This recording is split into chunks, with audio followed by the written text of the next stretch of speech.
जैसे आप गाड़ी चलाते हो अब आप वैसे वर्कआउट कर सकते हो, आपकी ब्रीदिंग ऑन पॉइंट रहती है, that means you have covered that beginner वाला फेज। हाँ जी, इंटरमीडिएट लेवल ठीक पर आ है। गए हो। सो क्या अब ध्यान देना चाहिए किन बातों का व्हेन यू आर इन? मुझे लगता है कि जब तुम इंटरमीडिएट लेवल पर आ जाओ तब तुम्हें किसी प्रोफेशनल की हेल्प लेनी चाहिए, ओके, जो तुम्हें हेल्प कर सके to plan things for you. Let's say वो अच्छी फिजिक का गोल है, कोई लड़की है जो जिसको जस्ट फिट होना है, जिसको बॉडी फैट घटाना है, वो कोई भी हो सकता है, तो उसको किसी एक्सपर्ट एडवाइस इसलिए ले लेनी चाहिए कि ऐसा ना हो कि इस लेवल पर आके उसको इतना ज़्यादा समय लग जाए उसके शारीरिक रूप से परिवर्तन आने में कि उसका जो मोटिवेशन है जिसकी वजह से आजकल मैक्सिमम लोग जिम आते हैं वो ब्रेक हो जाए। ठीक है ना, चलो 3 महीने तो 4 महीने प्रैक्टिस के लिए कर लिया, बट अगर अगले 4-6 महीने उसको रिजल्ट नहीं आएंगे, वो बोलेगा मैं क्यों ही आ रहा हूँ भाई। तो ये एक्सपर्ट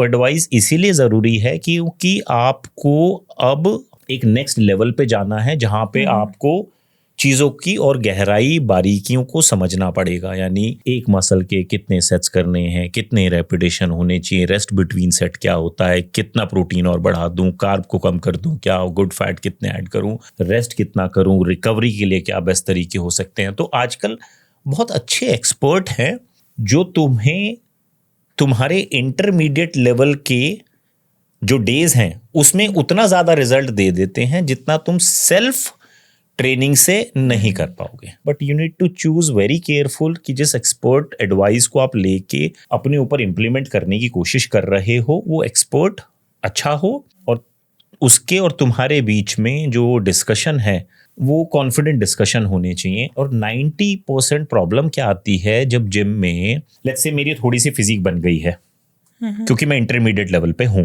तो मैंने क्या कर दिया, मैंने बिगिनर को ट्रेन करना शुरू कर दिया। मैम आप ये ना गलत कर रहे हो, आप ये मत करो, आप ये करो।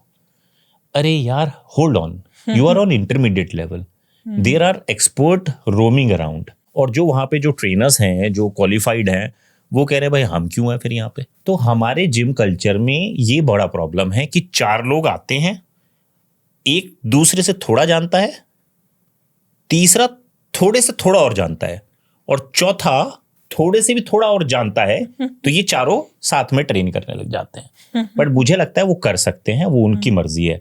तो इस बिगिनर से इंटरमीडिएट लेवल वाले आने पे लोगों को ये लोग प्रभावित ना कर दें जो ऑलरेडी इंटरमीडिएट पे हैं, तो तुरंत ये अपने लिए कोई एक्सपर्ट ढूंढ ले, उसकी इन्वेस्टमेंट होगी उसकी। बट गुंजन दी, ये बेस्ट इन्वेस्टमेंट होती है कि जब मैं अपने कपड़ों पे थोड़ा कम इन्वेस्टमेंट कर लूं या कोई एक्सपेंसिव मोबाइल से थोड़ा लेस एक्सपेंसिव मोबाइल लेके एक ऐसी इन्वेस्टमेंट करूं जो मेरी हेल्थ पे हो सकती है, वो ये एक्सपर्ट देगा। और क्या गलतियां करते हैं लोग इस फेज में आकर? इस इंटरमीडिएट लेवल पर आके बहुत ओवर कॉन्फिडेंट हो जाते हैं कि हमें बहुत समय हो गया है वर्कआउट करते हुए। बताऊं क्यों? 6 महीने हो गए भाई जिम जाते हुए।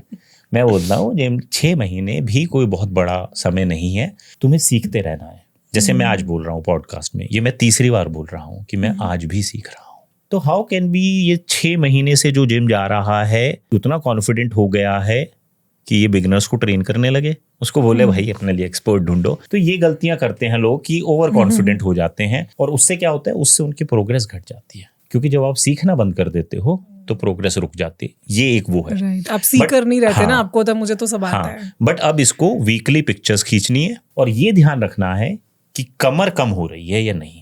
अब प्रॉब्लम क्या होता है कि जब भी लेट्स से हम मसल बिल्ड करना चाहते हैं तो हमें एक बात सिखाई गई है, कैलोरी सरप्लस करो। अब कैलोरी सरप्लस के नाम पे कुछ भी खा लेंगे, अब उससे क्या होगा, फैट बढ़ेगा। तो यानी इस मसल बिल्डिंग जर्नी पर अगर उसकी कमर बढ़ रही है तो दैट मीन्स वो गलत डायरेक्शन में है। बट अगर उसकी कमर घट रही है, लेट्स से मैंने बोला मैंने 5 किलो वजन बढ़ा लिया बिगिनर से इंटरमीडिएट लेवल पर, बट यहां मेरी कमर थी 28, अब मेरी हो गई है 33, तो यानी मैक्सिमम मैंने फैट गेन किया जिसको मुझे फिर बाद में कम करना पड़ेगा। तो इससे बेटर है मैं स्पीड स्लो कर लेता। तो जब भी ये करे तो ये 3 चीजों का ध्यान रखे। एक तो एक छोटी अगर ये कॉपी बना ले जिसमें ये लिख ले कि मेरा ट्रेनिंग पैटर्न कैसा सा रहा है, सो दैट अगले वीक उसको प्रोग्रेसिव ओवरलोड करने में हेल्प मिले। कमर नाप ले, कमर तो नहीं बढ़ रही, और कैलोरी सरप्लस के नाम पे आई रिक्वेस्टेड कुछ भी ना खाए, हेल्दी कैलोरीज खाए, क्योंकि अभी भी ये कॉन्सेप्ट है कि अरे खाना ही तो है, कुछ भी खाए चलो, वजन तो बढ़ाना है, नहीं ऐसा नहीं हो। Thank you so much for watching this clip. अगर ये क्लिप आपको पसंद आई है तो आई एम श्योर कि ये पूरा एपिसोड भी आपको बहुत ही काम का लगेगा। पूरे एपिसोड को देखने के लिए आप हमारे दूसरे चैनल गुंजन शाउट्स पे जा सकते हैं, जिसका लिंक डिस्क्रिप्शन में है।